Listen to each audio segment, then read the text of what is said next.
Good day, everyone. This is your Manang Lucy welcoming you to another episode of The Law Will Get You Through. Today, with our co host, Attorney Emily, we're going to focus on RA 9262, a very controversial law. And Mhm. in point, we would like to discuss the recent jurisprudence regarding this law. Maaring marami na tayong alam tungkol sa batas na ito, pero ang gusto naming i-discuss ngayon ay ang ating mga latest na cases decided by our Supreme Court. Mhm. So, attorney, can you start with the basics? Ano nga ba yung violence na tinatawag dito?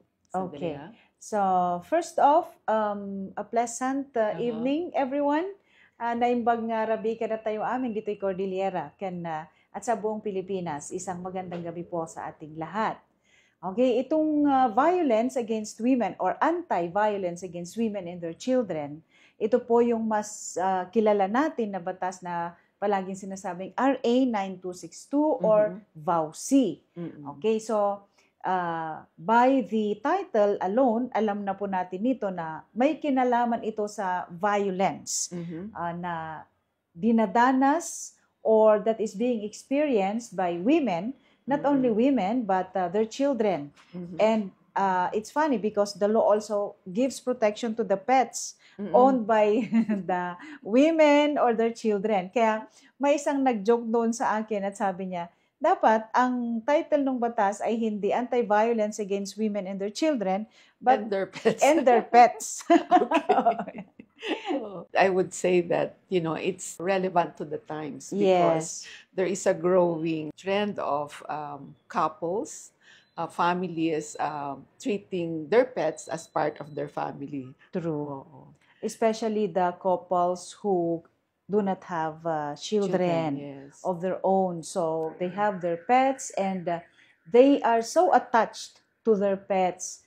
Either they are dogs or cats. Yun yung mga usual Mm-mm. na pets nila. Mhm. So, yun. We will also discuss on that. Anong kinalaman ng pet sa ating usapin na batas ngayong Yes, gabi. yes, oo. Alright. So, attorney, going back, ano nga ba yung forms? What are the main forms of violence that are covered under this Republic Act? Mm-mm. Mhm. Okay, ang karamihan na alam natin, no, karamihan sabi nila is of course the physical violence. Ito po yung Mhm. binubugbog si Mrs. o yung kaya yung kanyang partner kasi dito po sa RA 9262 ang pwede pong mag-complain ay hindi lamang po yung asawa pero pwede rin po yung girlfriend, pwede Mm. rin po yung live-in partner laang, ganon. So, Mhm.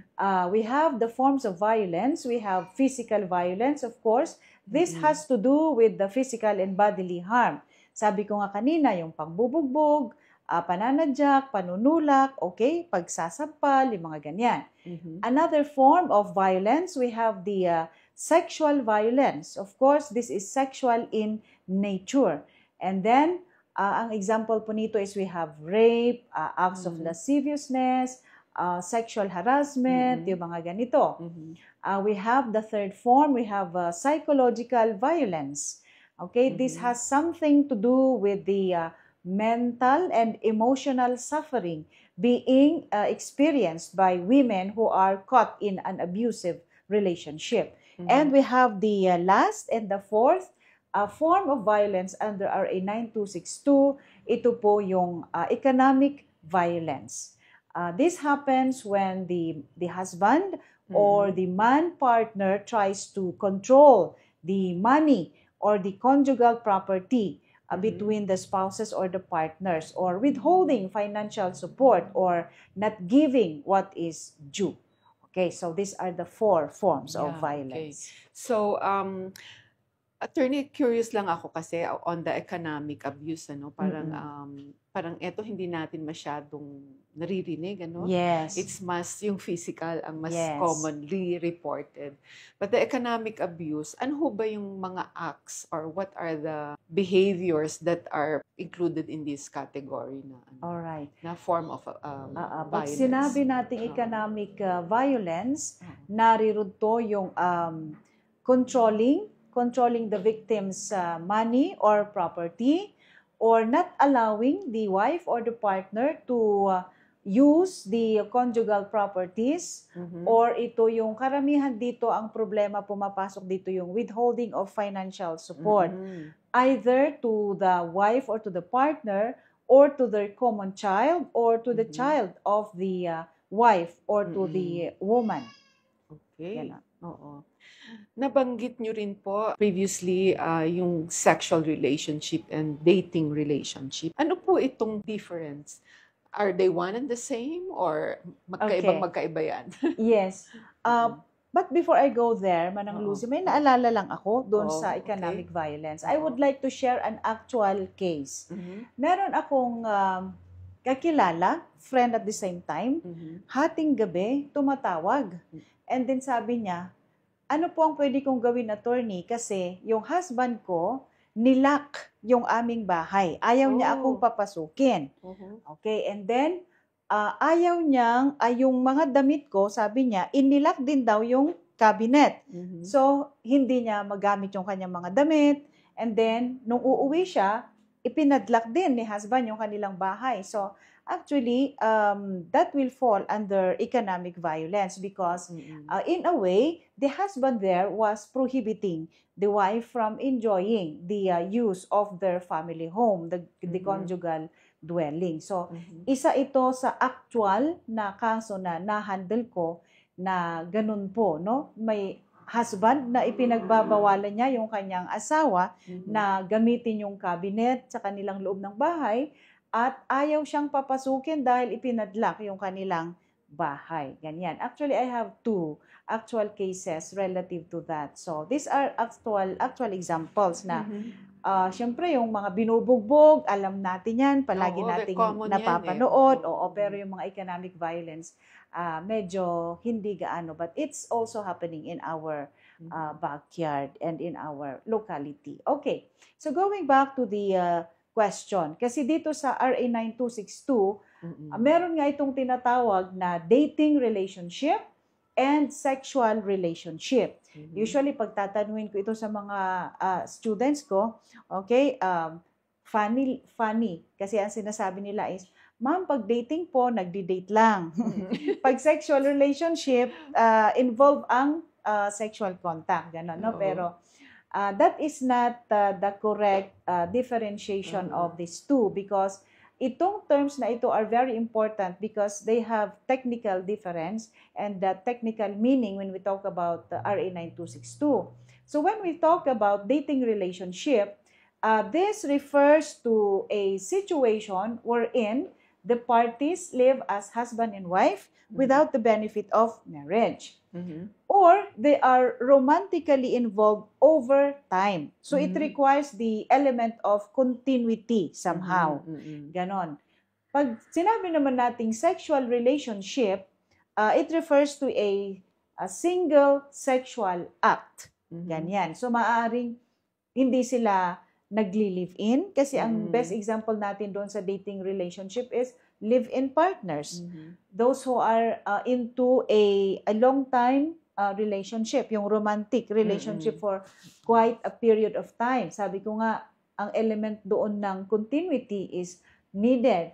Pero pag sexual relationship, a single sexual act that will already make the partners fall into this kind of relationship na tinatawag nating sexual relationship. So, straightforward, ang example nito siguro, sabihin natin, yung single sexual act is yung one night stand. Yes, yung mga sinasabi nilang one night stand. And then, minsan lang sila nagtagpo. Let's say, may party o kaya sa bar or sa celebration, whatever, any rejoicing. And then, nagkagustuhan sila, and then they jump to bed, and then itong lalaki na ito, sabihin na nating sadista, at sinaktan niya yung babae, kahit minsan lang po iyan na pagtatalik na ginawa nila, ay pwede nang magsampa ng kaso itong babae. And even prostitutes actually, no? Na sasaktan ng mga lalaki. Kasi may mga ibang lalaki na parang hindi na nila nire-respeto yung mga ganong babae. But even prostitutes can also file a complaint under this because they are women. regardless of that profession, they're still part of the called woman who is also protected under the Under law. this law. Okay. So sino ang pwedeng akusahan dito? So who are the perpetrators under this Republic Act? Okay. Dito kasi, ang definition ng batas is yung sinasabi nating acts punishable under the law are those, it refers to acts or series of acts committed by, ang sabi ng batas is any person against the woman with whom the person has or had yung sinabi natin kanina, sexual or dating relationship, or with whom he has a common child, or against the child of the woman, whether that is legitimate or illegitimate, within or without the family abode. So kung titignan natin, technically parang ang pwede lang kasuhan dito sa batas na ito is the husband, the former husband, pwedeng yung live-in partner, or a man with whom the woman is having a sexual relationship or dating relationship. Technically, parang magpo-fall lang siya sa ganon. Okay? Yun yung dati-dating interpretation ng batas na ito. Okay. Pero, yes. Pero, with the advent of recent jurisprudence, na-expand yung coverage ng batas. Okay, so, ito yung mga recent jurisprudence na gusto nating i-share. Meron po tayo yung kaso ni Gotan versus Tan, okay, which was decided way back 2008.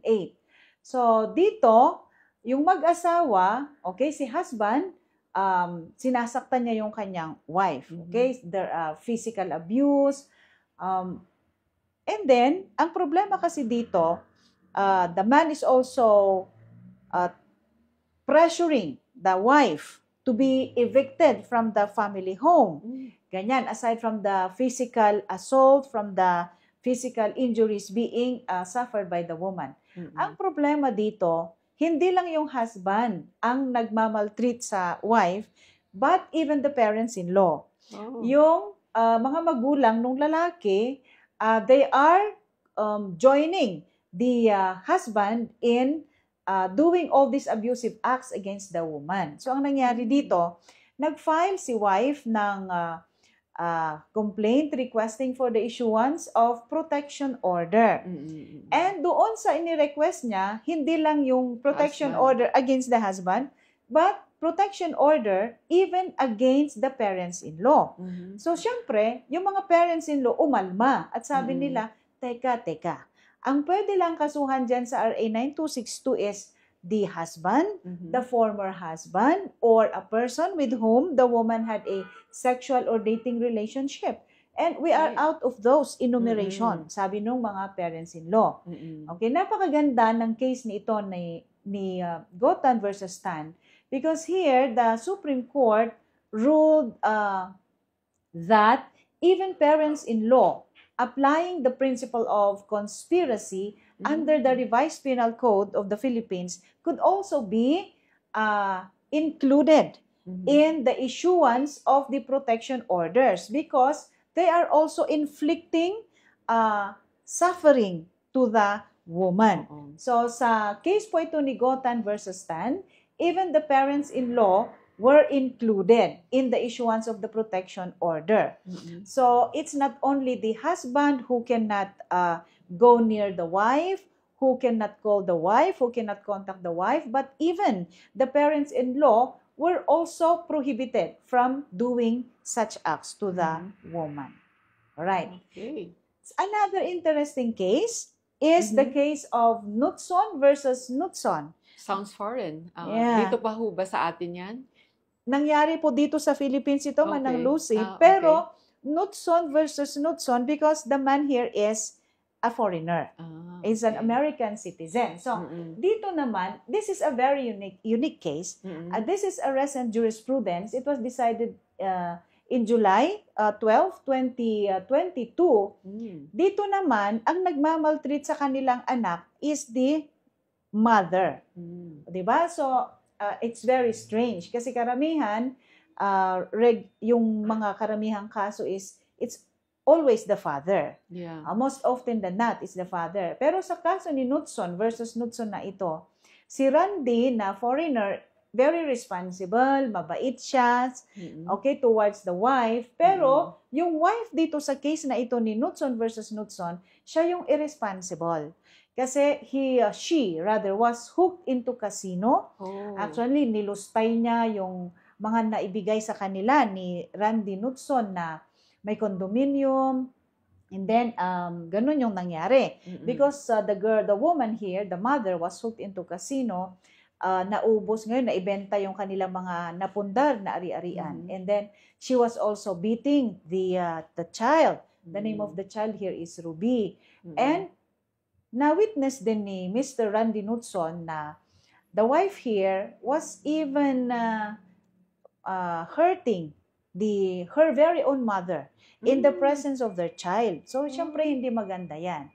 And then, nag-rent pa itong si wife ng apartment and then, doon niya kinasama yung kaniyang boyfriend. So, it is the man here who was advising the woman na be discreet naman in your illicit affair with your boyfriend because it's not good for our daughter to be witnessing such fact. Ganon. So, and not only that, it's the violence. I yes. mean, hurting even the grandma. And even the daughter here, the mother was hurting the daughter. Ganon. And then, may mga what do you call this? Unwholesome things dito, no? Na we need not mention na ginawa nung woman. So, in short, ang ginawa ngayon dito nung father, siya ngayon ang nag-file ng petition for the issuance of protection order in favor of their daughter, Ruby. Okay. So, syempre, ang depensa ngayon dito nung wife, sabi niya, ang RA 9262, that is only against men. Okay, yun yung sabi niya. Because what is protected under the law are the women and their children. Bakit baliktad yata ang senaryo? Bakit ako ang kinakasuhan mo? Sabi ni wife. But then, here, the Supreme Court also had a bold pronouncement that even a mother can be a perpetrator. He can also be charged under the law. So, in fact, na-issuehan din siya ng protection order. Okay, so, Mr. Randy Knutson here, in this case, was able to obtain a protection order in favor of their child, Ruby. So, dito, ang maganda kasi dito na discussion on this case is doon sa who can apply for a protection order in the first place. Knowing that he's a foreigner. Yes. He can actually. So, sa batas kasi natin, nakalagay po doon, number 1 na pwedeng mag-apply ng protection order is the offended party, of course, the victim. If the victim cannot apply for that, let's say binugbog siya, na-confine siya sa hospital, or physically talagang he is no longer or she is no longer capable of going to the proper authorities to request for the issuance of the protection order. And in this case, it's a child. Yes. So, ang mangyayari dyan, if the offender cannot request, then pwedeng the parent or the guardian. Pwede ring police officers, pwedeng lawyers, social workers, or actually even strangers. Two persons who are living in the same city or municipality where the abusive conduct was committed and who has personal knowledge of the abusive conduct. So, doon sa pangalawang enumeration dito sa batas, specifically, nakalagay po dyan, included ang parents or guardian. So, in this case, Randy is the father of the child, Ruby. So, he is entitled or he has the right under the law to request for the protection order. So again, in this case of Knutson versus Knutson, even the mother can be a respondent. Okay? Hindi lang po yung father, pwedeng yung mother. For as long as, sabi po ng ating Korte Suprema, the victim is the woman or the child or both. Ganyan. Okay. Napaka-thorough pa yung explanation na yan. But I'm just curious, attorney, what about lesbians? Kasi may mga same-sex relationships, ano? So, covered din sila ba dito? Can they also be considered perpetrators if they violate their partners? Technically, kung titignan po natin yung definition ng batas under RA 9262, yung sabi ko nga po kanina, babalik tayo doon na ang pwedeng kasuhan is a husband, a former husband, a man with whom the woman had a sexual or dating relationship, yung mga ganyan. So parang hindi pwede ang lesbian. However, in a very recent case, in the case of Roslyn Agassiz, which was decided by the Supreme Court on April 16 of this year. This year lang, ngayong taon lang, 2024. Yes, April 16 of 2024. It was held that even lesbians can also be charged under RA 9262. So, with this case of Agassiz, we now have a solid foundation, a solid legal basis to say that even lesbians, kasi noon, medyo kumsi-kumsa. Parang may nagsasabing pwede, may nagsasabing hindi kasi hindi naman sila lalaki, may mga ganyan. But here, in this case of Roslyn Agassiz, it is a very nice case decided by the Supreme Court because they elucidated on the intention of the law. So ito ulit, bumalik yung Supreme Court na in the interpretation of the laws, we should not only interpret the law according to the letter that killeth, but according to the spirit that giveth life. So, tinignan nila yung intention ng mga mangbabata. So, ano ba talaga ang intention ng RA 9262? It is to protect the victims of violence,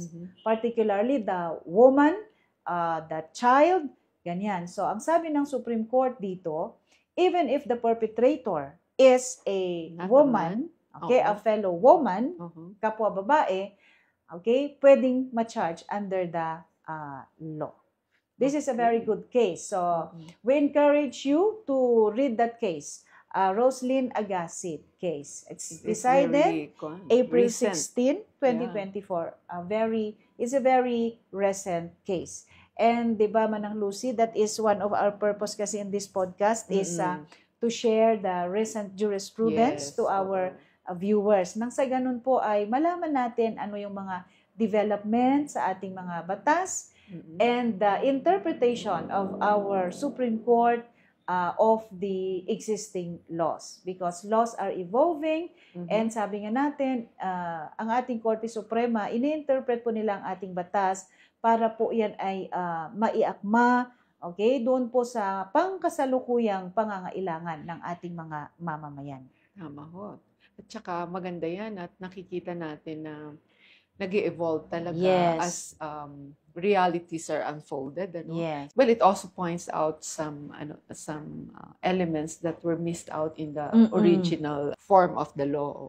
So, kaya nga, kayong mga lawyers, so when you defend a case, you always refer to this jurisprudence as you call them. Actually, kaya ang mga lawyers then, we do a lot of research actually talaga. So may mga iba na mahal kumuha ng serbisyo ng mga abogado, may mga ganyan, di ba na pero we have to remember that lawyers do extensive research in order to really fight for their cases. So lawyering is not an easy job. It's a tough job kasi ang ating mga abogado talaga pong naghahanap iyan ng mga legal basis, mga provisions ng batas, or mga recent jurisprudence na pwedeng mai-apply sa mga kaso. Okay, thank you on that, attorney. But going back to the protection order, ano ba yung mga forms ng protection order na ito at saka ano ba yung mga purpose nito? Alright. So meron po tayong tatlong klase ng protection order under RA 9262. Ang una po dito yung tinatawag po na BPO or the Barangay Protection Order. We have what we call the TPO or the Temporary Protection Order. And we have the PPO or the Permanent Protection Order. Of course, the BPO or the Barangay Protection Order is issued by the barangay. It could be issued by the punong barangay or in the absence of the punong barangay, pwede pong i-issue iyan ng available na kagawad doon po sa ating mga barangay offices. Ngayon, ang mahalaga po dito na malaman natin, pag yung barangay kagawad po ang nag-issue, meron po iyang attestation na kasama sa form na nakalagay po dyan kung bakit siya ang nag-issue. Kasi under ordinary circumstances, the protection order, particularly the BPO, really has to be issued by the punong barangay. But sabi ko nga, in instances na naka-official business si punong barangay or hindi siya ang duty, then kung sino man yung present na barangay kagawad, pwede po na sila ang mag-issue ng protection order. Pero kailangan may attestation na sinasabi po doon yung rason kung bakit po siya ang nag-issue at hindi si kapitan. Now, the protection orders issued by the courts are the temporary protection order and the protection and the permanent protection order. Okay, ano po ang purpose? Bakit po tayo nag-i-issue ng protection order? This is for the protection of the victim so that or in order to avoid additional acts, further acts of harm that can be committed by the perpetrator against the woman or the child. So ano ba kasi yung mga nilalaman usually ng protection order na yan? These are the reliefs being prayed for by the victim. Like, kung palagi siyang binubugbog, syempre ang relief na hihingi niya doon is pwedeng sabihin doon sa protection order na si husband ay hindi mo na siya uuwi sa bahay. Pwede bang gawin yun? Yes. And ang sabi po ng ating batas, regardless of the ownership of the residence. Ganon. So, dahil siya ang biktima at binubugbog siya ni husband, so there is a reason, okay, to include it in the protection order, one of the relief, yung hindi siya pupunta, hindi mo na siya uuwi sa kanilang bahay. Ano pa? Dahil nga na-trauma yung babae doon sa mga either physical abuse or pwedeng verbal abuse, pwede rin niyang hingin na hindi siya pwedeng tawagan muna. Okay, so the perpetrator is prohibited from telephoning the wife or the partner, from sending text messages, from sending messages through messenger or any of the social media platforms. So pwede pong yan yung mga relief. Or kung ang abuse naman is, let's say, economic abuse and the father or the partner is not supporting the child or, yes, the child or the wife, so pwede rin ang hingin po doon sa protection order na yan is for support. Okay, so that the husband or the partner will support the children or the child. And ang maganda pa sa batas na ito, may provision dito na kung yung lalaki ay nagtatrabaho at meron siyang regular employment, pwedeng i-direct yung employer ng court to directly deduct support from the salary para ibigay diretso doon sa wife as support for the children. Kung hindi po magkukumply dito yung husband or the perpetrator or the employer, they can be cited for contempt of court. Ganon. So, mabigat din pala ho, no? So, from what I'm hearing, attorney, the first relief is to remove the source of violence. Like, correct. Hindi pa uuwiin. Kung ano naman, kung economic naman, is directing them to, but it goes to court, ano, as you mentioned, directing the perpetrator to provide support or directly, if he's employed, diretso yung sa employer na ano magbubukod na ng support for the woman and the child. But if the protection order that was issued is a BPO that was issued by the barangay barangay hall, then pwede rin po doon. Okay? Na doon nakasaad doon sa BPO na inisyu ng barangay, not necessarily the yung the protection order issued by the court. So yung relief ay pwede rin po nakalagay doon sa BPO na issue po ng barangay. And take note, ang BPO po natin, that is enforceable anywhere in the Philippines. Okay? Kasi there are some instances na the wife or the man partner would say na, okay, there's a protection order issued against me. We are residents here in Baguio. Sige, antayin ko lang at magbiyahe ka sa Manila, susundan kita doon. Kasi pwedeng ganon at doon niya balak saktan yung babae or doon maghiganti kasi bakit mo ako ibinarangay o bakit mo ako kinasuhan sa korte. But then, the protection order, I repeat, is enforceable anywhere in the Philippines. So any violation of the terms as laid down in the protection order, that can be enforceable. So violation of the terms rather would subject the perpetrator to Mm-mm. punishment. Pwede siyang Okay. ma-direct to pay 5,000 to 50,000 or imprisonment of 6 months for violation of the contents of the protection order. Mhm. Attorney, just a quick one. Mm-mm. Yung commonly issued na mga protection order, in your practice po, na alin ho yung nakikita niyo most frequently resorted to Okay. by the victims? Okay, let's go to real life scenarios. Oho. Ang karamihan talaga dyan ay mga BPO. Oo. Barangay. Kasi yun yung parang first level eh. Mm-mm. So unang-una, tumatakbo sila sa kanilang mga barangay at Mm-mm. nagre-request sila doon for the issuance of the barangay protection order. Okay. Ngayon, with the issuance of the barangay protection order, continuous pa rin yung acts of violence being committed towards the woman or the child. Yan na, pwede nang pupunta si victim. She can be assisted by the barangay officials in filing a petition to the courts for the issuance of a temporary protection order. Until such time na makita ng korte na talagang, permanent protection order na ang kailangan natin dito. So, the court, after notice and hearing, will now issue a permanent protection order. Okay. Ito yung isa ring tinatanong. Okay, let's say, nag-issue ang court ng permanent protection order. But let's say, yung kaso ay na-dismiss, napawalang sala, for example, yung perpetrator. Is it automatic that the PPO will also be revoked?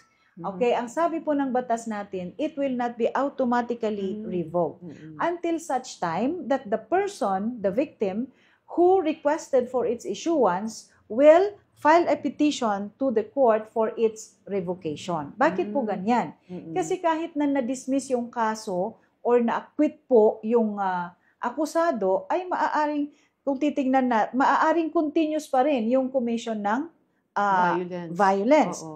Mas kailangan pa nga ni wife yan or ni partner kasi let's say, na-dismiss yung kaso or na-acquit siya o di wala na, napawalang sala na siya, di mas nandoon yung chance na pwede niyang balikan. At gawin ulit. Yes, at gawin violence. ulit. Or parang, maghihiganti. At sasaktan niya na, ikaw, you drag me to court, okay? So I suffered this in this. Pwedeng sabihin embarrassment and all. Yes, humiliation, etc. Ganyan. So, yun po ang rationale kung bakit kahit po na na-dismiss yung case, tuloy pa rin po yung protection order, which is permanent. So, it's not automatically lifted or it's not automatically revoked. Yes. It continues until such time that the victim will go to court and request for its revocation. Okay. Well, there are also other things that I really wanted to ask, attorney, but it looks like it would require a more thorough discussion. Ito yung patungkol sa battered woman syndrome. That's really a very interesting topic, Manang Lucy. So we will reserve that for another episode. Yes, we will be diving on that deeply. On the battered woman syndrome. So kasi for now, I'm sure this would be very an interesting topic, lalo na sa mga may kakilala dyan na victims of violence. Yes, mga babae na sometimes kasi even if they are experiencing violence, they would rather choose to be in silence for a fear of public or social humiliation, mga ganyan. There's stigma also kasi, diba? If you're abused by, lalo na of your own spouse. No? Yes. So, may tayo, kulturang Pilipino pa rin, attorney, na yung mga yan, parang it's a source of kahihiyan. Diba? Kaya ayaw nating pinag-uusapan, we don't like to bring it up, but really, that would continue And kawawa yung mga victims talaga. Especially if they have children.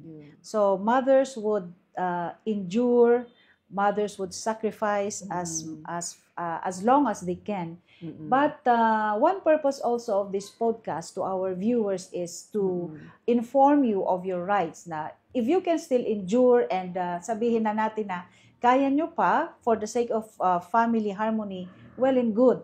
Pero pag nakikita nyo na po na it's no longer helpful to your personal development and you are already losing your identity as a woman, then it is also but proper that you should also avail of these rights. Kasi kaya nga po meron tayo ng mga batas na ito to protect our rights as women, to speak up. Okay, we should end the silence in order to end violence if it is already needed. Kasi kung hindi po natin yan i-complain, okay, if it will be perpetrated for a long time, kawawa ang ating mga kababaihan. So, para maging may saysay ang ating mga batas, maganda na malaman po natin ang ating mga karapatan. Yes, tama ka dyan, attorney, no? So, with that, yes. I hope kayo pong aming taga-subaybay, taga-panood at taga-pakinig ay may natutunan muli, kagaya ko. Some of these are new to me, no? So, again, marami po tayong remedies pala. Andyan po yung ating barangay, our first point of contact, kumbaga, kung tayo'y nangangailangan ng mga protection order na yan. So, again, maraming salamat. And with this, kami bumabate ng Merry Christmas sa inyong lahat, that naway you will remain safe during the holidays. Yes. Attorney, any more Advance Merry Christmas, everyone. Let us all enjoy the holidays. And let us always bear in mind the reason for the season.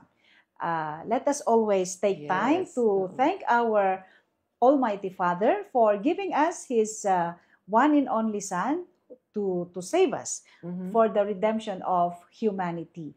And so as we celebrate Christmas, I repeat, let us all thank the Lord Jesus Christ, who is the reason for the season. Yes. And Merry Christmas, everyone.